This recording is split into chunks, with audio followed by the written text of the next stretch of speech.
Welcome to the Korea Daily Briefing for May 26th, 2026. Let's get into the top stories making headlines today.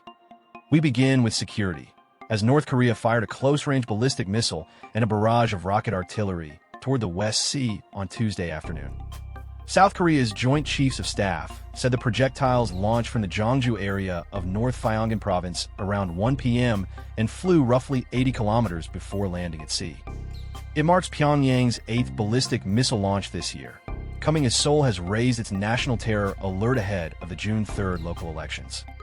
Turning to the economy, the Kospi smashed through another record on Tuesday, climbing 2.55% to close at 8,047 after touching an all-time intraday high of 8,131. The rally was fueled by strong semiconductor earnings prospects and rising hopes for a breakthrough in U.S.-Iran peace talks. The index is now up more than 80% this year, and some analysts are eyeing a path toward 10,000, though they warn the retail-driven surge could bring sharp volatility. In finance, regulators are sounding the alarm over a wave of new high-risk products tied to the country's chip giants. South Korea's financial authorities restricted investor solicitation ahead of Wednesday's listing of 16 single-stock leveraged and inverse products tracking Samsung Electronics and SK Hynix. Officials warned the 2x leverage instruments could trigger steep losses given the chipmaker's volatility, with the pair now making up a record 42% of the Kospi.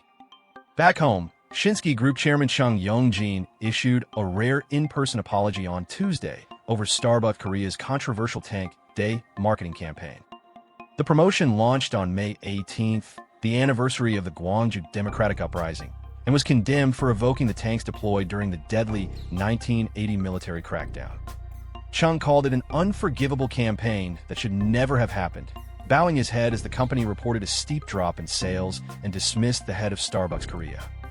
And finally, in entertainment, it's a busy day for K-pop fans with several major releases dropping at 6 p.m. Korea time. New group and 2BLE makes its official debut, while Alpha Drive 1 drops a pre-release single titled No School Tomorrow. Former FX member Crystal also returns with a new single called PWLT, rounding out a packed day on the music charts. That's all for today's Korea Daily Briefing. Thank you for watching.